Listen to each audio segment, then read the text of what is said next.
Everyone, welcome to eco hour. So आज की इस क्लास में हम क्लास नंबर 4 करेंगे। पार्ट नंबर 4 रहने वाला है PYQ सॉल्यूशन सीरीज़ का।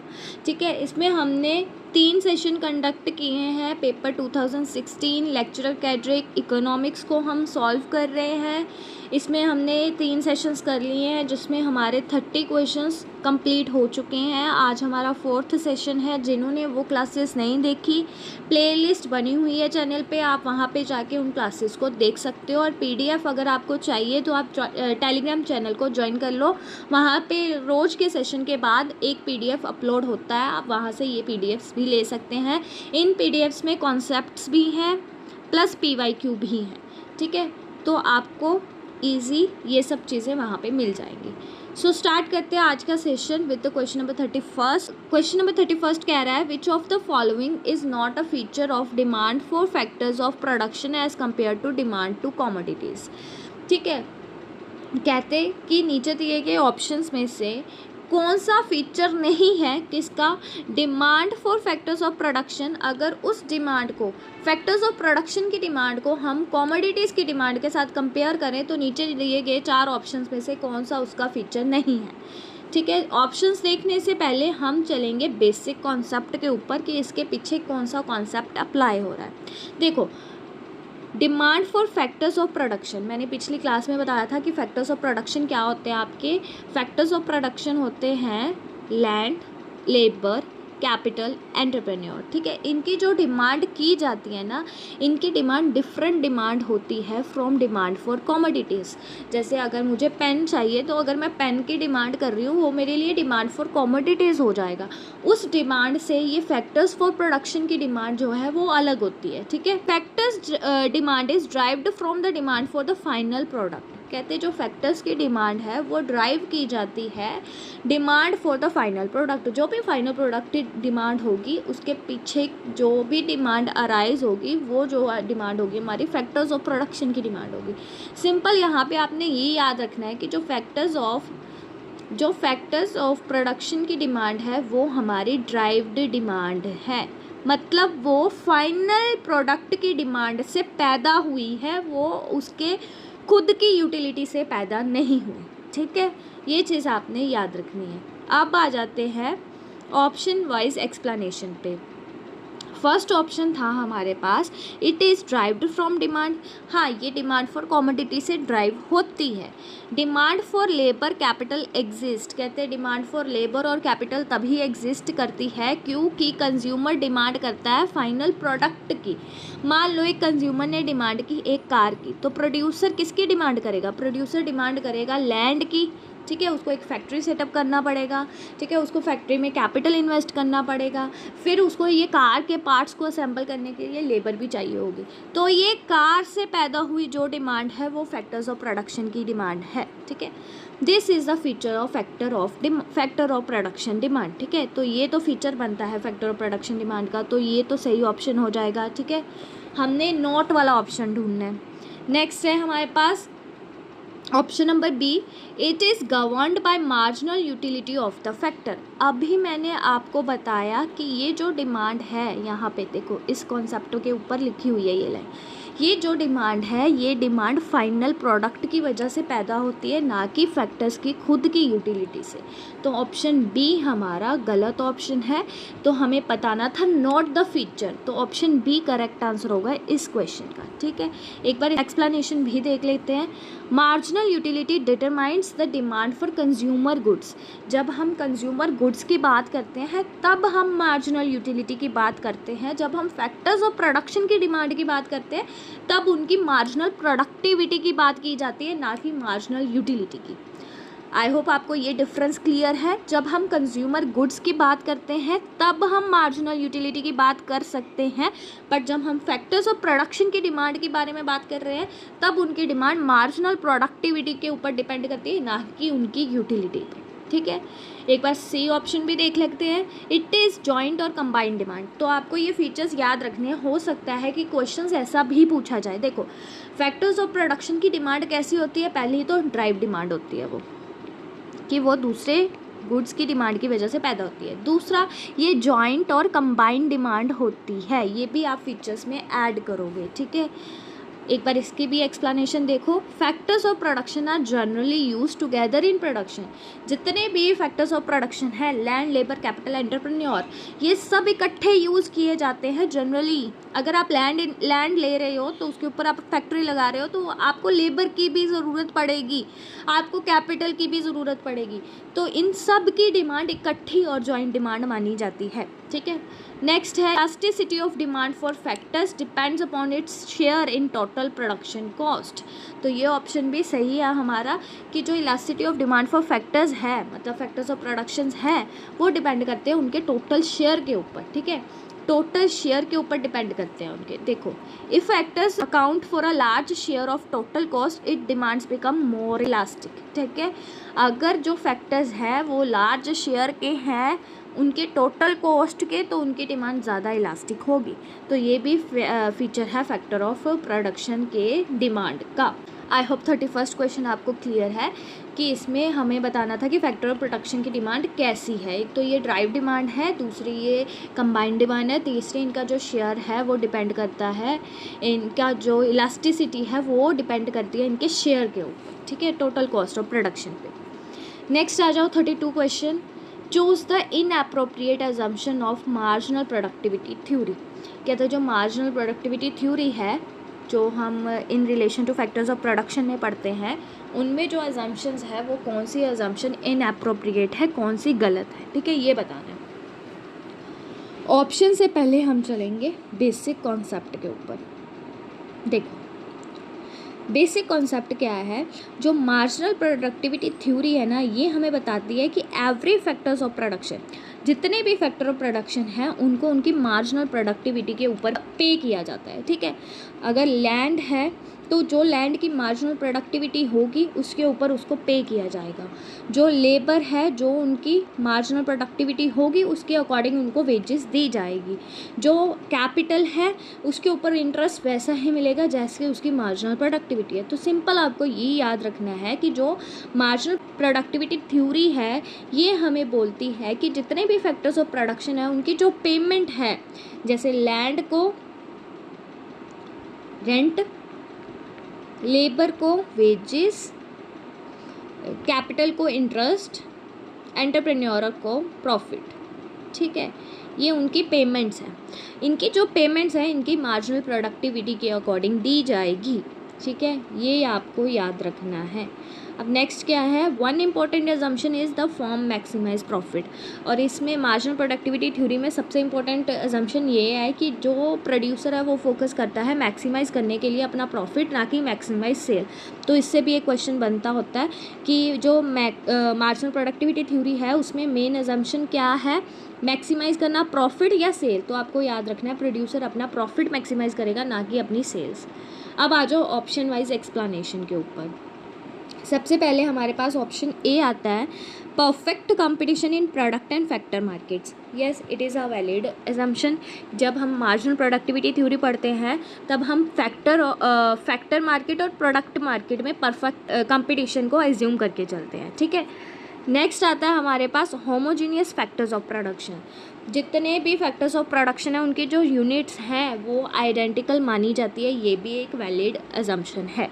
नेक्स्ट है employers attempt to maximise sales not profit. जो एम्प्लॉयर्स होते हैं वो अपना सेल्स मैक्सिमाइज करना चाहते हैं, ना कि प्रॉफिट। तो ये गलत एजम्पशन है। मैंने अभी आपको बताया जो एम्प्लॉयर्स हैं वो अपना प्रॉफिट मैक्सिमाइज करने के ऊपर ध्यान देते हैं मार्जिनल प्रोडक्टिविटी थ्योरी के अकॉर्डिंग। ऑप्शन नंबर डी है, no factor unit is prepare to work at less than the market remuneration. ये भी एक सही एजम्पशन है कि जितने भी फैक्टर ऑफ प्रोडक्शन है वो उनकी जो मार्केट रेम्यूनरेशन है उनसे कम उनको पे नहीं किया जाता मार्जिनल प्रोडक्टिविटी में, ठीक है। ये हो गया आपका क्वेश्चन नंबर 32। तो इसका करेक्ट आंसर क्या होगा, जो वैलिड एजम्पशन नहीं है वो है सी ऑप्शन, क्योंकि एम्प्लॉयर्स प्रॉफिट को मैक्सिमाइज करना चाहते हैं, सेल्स को नहीं, ठीक है। नेक्स्ट आ जाओ question number 33। Value of marginal physical product is defined as, इनके आपको फॉर्मूलाज पता होना चाहिए। अगर जब मैं कॉन्सेप्ट वाली क्लासेस लूँगी ना, जिसमें मैं की पॉइंट्स डिस्क्राइब करूँगी, तो उसमें जो मेन फॉर्मूलाज हैं मार्जिनल प्रोडक्टिविटी थ्योरी के, वो मैं सब ऐड कर दूँगी, ठीक है। अभी क्वेश्चन के ऊपर चलते हैं। कहते हैं कि इनको कैसे डिफाइन किया जाता है। बेसिक कॉन्सेप्ट के ऊपर आते हैं हम पहले। इसमें क्या बताया गया है कि वैल्यू ऑफ मार्जिनल प्रोडक्ट, जो वैल्यू ऑफ मार्जिनल प्रोडक्ट है उसे हम मेयर करते हैं monetary value of the additional output produce by employing one more unit of factor. जो वैल्यू ऑफ मार्जिनल प्रोडक्ट है, मार्जिनल का मतलब मैंने बहुत बार अपने लेक्चर्स में ये बताया है, इकोनॉमिक्स में मार्जिनल का मतलब होता है एक एक्स्ट्रा यूनिट। इसकी जो मॉनेटरी वैल्यू है वो हम कैसे डिफाइन करेंगे, जब एक एडिशनल आउटपुट प्रोड्यूस किया जाएगा एक additional unit of factor of production के लगाने से, उसे हम बोलते हैं वैल्यू ऑफ मार्जिनल प्रोडक्ट। इसका फॉर्मूला क्या होता है, जब हम मार्जिनल फिजिकल प्रोडक्ट को प्राइस से मल्टीप्लाई कर देते हैं तो हमारे पास क्या आ जाता है, वैल्यू ऑफ मार्जिनल प्रोडक्ट, ठीक है। अब आते हैं ऑप्शन वाइज एक्सप्लेनेशन पे। ऑप्शन ए था हमारे पास कि मार्जिनल रेवेन्यू प्रोडक्ट को मल्टीप्लाई करेंगे प्राइस से। देखो, मार्जिनल रेवेन्यू प्रोडक्ट को मल्टीप्लाई करेंगे प्राइस से, तो ये हमारा इनकरेक्ट फॉर्मूला है। नेक्स्ट है मार्जिनल फिजिकल प्रोडक्ट को प्राइस से मल्टीप्लाई करेंगे, मार्जिनल फिजिकल प्रोडक्ट को प्राइस से डिवाइड करेंगे, या फिर मार्जिनल रेवेन्यू प्रोडक्ट को डिवाइड करेंगे प्राइस से। ये सारे इनकरेक्ट फॉर्मूला है। करेक्ट फॉर्मूला हमारे पास आता है जब हम MPP को मल्टीप्लाई करेंगे प्राइस से, तो हमें क्या मिलेगा, हमें मिलेगा value of marginal physical product, ठीक है, value of marginal physical product. तो इसका फॉर्मूला आप सीधा याद रखो, value of marginal product is equals to marginal physical product into price. ये इसकी मॉनेटरी वैल्यू डिफाइन की जाएगी, ठीक है। नेक्स्ट आ जाओ क्वेश्चन नंबर 34 पे। Demand for labour depends upon, कहते हैं जो डिमांड फॉर लेबर है वो किसके ऊपर डिपेंड करती है, marginal revenue product of labour, average revenue product of labour, cost of labour और मार्जिनल प्राइस प्रोडक्ट। इसके आंसर तो बनता है हमारा correct marginal revenue product of labour. पर हम बेसिक कॉन्सेप्ट के ऊपर जाएंगे। जब एक फर्म हायर करेगी लेबर अनटिल, तब तक एक लेबर को हायर किया जाएगा, तब तक एक लेबर की डिमांड की जाएगी जब तक marginal revenue product of labour equals to wage rate. जब तक हमारा marginal revenue product wage rate के इक्वल नहीं आ जाता, तब तक एक प्रोड्यूसर है जो वो लेबर की डिमांड करता रहेगा। तो हमें यहाँ पे क्लियरली दिख रहा है कि जो लेबर की डिमांड है वो किसके ऊपर डिपेंड करती है, marginal revenue product of labour के ऊपर डिपेंड करती है। तो इसका क्वेश्चन का करेक्ट आंसर हो जाएगा ऑप्शन नंबर ए। नेक्स्ट एक बार आप देख लेते हैं option wise explanation. Marginal revenue product of labour, ये मेनली डिटरमाइन करते हैं लेबर डिमांड को, ठीक है। एवरेज प्रोडक्ट डिटरमाइन नहीं करता लेबर डिमांड को। कॉस्ट ऑफ लेबर तो हमारी वेजेस हो जाती हैं, ठीक है, तो ये तो नहीं होगा। Marginal price of product, there is no such concept use to determine labour demand. ऐसा कुछ भी कॉन्सेप्ट लेबर डिमांड के लिए यूज़ नहीं किया जाता। नेक्स्ट क्वेश्चन आता है 35th question. Exploitation of labour is said to arise when, कहते लेबर की एक्सप्लॉयटेशन कब अराइज होगी, जब wage is equals to MRP होगा, जब wage is greater than MRP हो, लेस देन MRP होगा, जब wage is greater than MRP होगा, जब MRP इज इक्वल्स टू 0 होगा। तो पहले इसके लिए बेसिक कॉन्सेप्ट देखो। अकॉर्डिंग टू जॉन रॉबिन्सन ने बोला कि labour is exploited when workers receive wages lower than the value they contributed to production। जितना वैल्यू उन्होंने प्रोडक्शन में कंट्रीब्यूट किया है उससे कम अगर उनको वेजेस दी जा रही हैं तो वो उनकी एक्सप्लॉयटेशन मानी जाएगी। ये किसने बोला आपको, जॉन रॉबिन्सन ने। तो यहाँ से भी क्वेश्चन बन सकता है, डायरेक्टली यहाँ से भी क्वेश्चन बन सकता है, तो आपको ये याद रखना है। अब इस करेक्ट आंसर होगा बी, जब उनको वेजेस उनके मार्जिनल रेवेन्यू प्रोडक्ट से कम दी जाएगी। जब लेबर को वेजेस उनके मार्जिनल रेवेन्यू प्रोडक्ट से कम दी जाएगी तब लेबर्स की क्या होगी, एक्सप्लॉयटेशन होगी। जब दोनों चीज़ें इक्वल होगी तब कोई भी एक्सप्लॉयटेशन एग्जिस्ट नहीं करते, वो फुल कंट्रीब्यूट कर रहे हैं। जब वेजेस कम दी जा रही है उनके मार्जिनल रेवेन्यू प्रोडक्ट से तो ये उनकी एक्सप्लॉयटेशन मानी जाएगी। जब वेजेस ज़्यादा दी जा रही हैं तो यहाँ पे ऑब्वियस सी बात है जो फर्म है वो लॉसेस फेस करेंगी, ठीक है। जब MRP 0 है ये कोई डिफाइन नहीं है लेबर एक्सप्लॉयटेशन की। सो इस क्वेश्चन का करेक्ट आंसर क्या होगा, जब वेजेस मार्जिनल रेवेन्यू प्रोडक्ट से कम दी जाएंगी।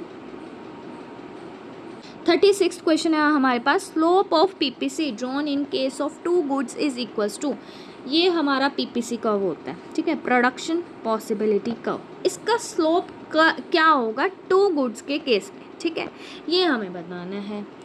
तो ऑप्शन के ऊपर बाद में जाएंगे, बेसिक कॉन्सेप्ट्स के आ जाओ। The slope of production possibility curve shows the marginal rate of product transformation. ये मैंने अपनी जो क्लासेस स्टार्ट की थी माइक्रो इकोनॉमिक्स की बेसिक कॉन्सेप्ट्स की, उसमें आई थिंक थर्ड या फोर्थ या फिर सेकंड क्लास है, ऐसी क्लास है, अगर आप प्ले लिस्ट देखेंगे वहाँ पे आपको मिल जाएगा।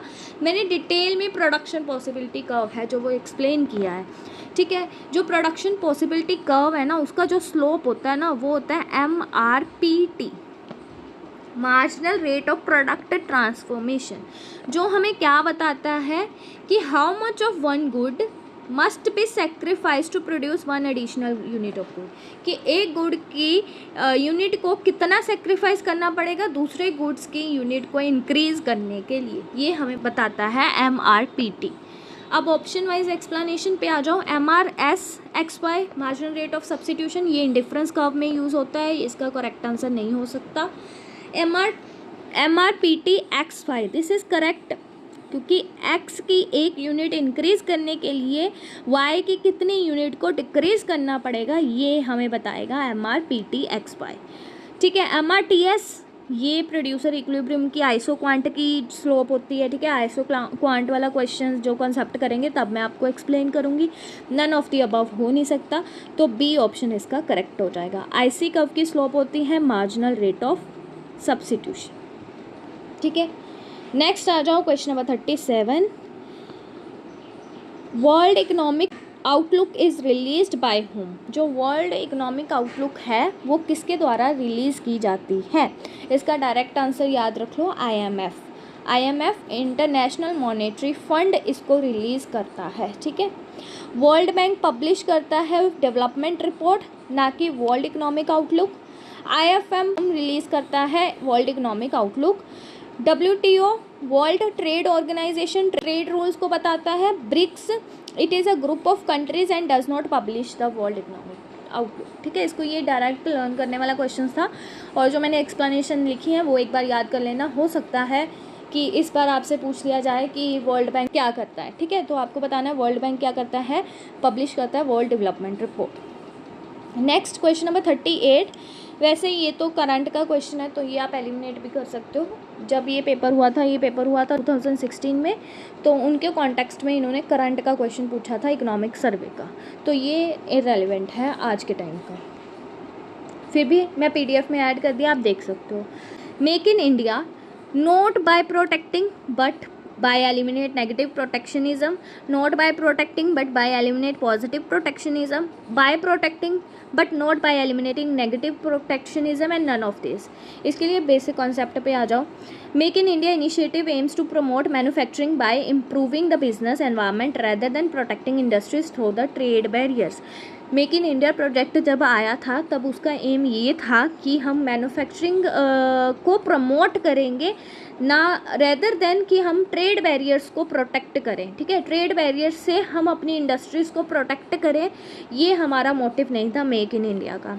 तो ऑप्शन के ऊपर चलते हैं, देखो, not by protecting but by eliminating negative protectionism, तो ये हमें करेक्ट रिफ्लेक्ट करता है idea behind make in India initiative, जिसमें हमने मैन्युफैक्चरिंग को प्रमोट करना था बट हमने प्रोटेक्ट नहीं करना था, ठीक है, और नेगेटिव प्रोटेक्शनिज्म को हमने एलिमिनेट करना था। बाकी के ऑप्शन एक बार देख लो। Not by protecting but eliminate positive protectionism incorrect है। बाय प्रोटेक्टिंग तो इसमें था ही नहीं, इसमें था कि हम मैन्युफैक्चरिंग को इम्प्रूव करेंगे, मैन्युफैक्चरिंग को प्रमोट करेंगे।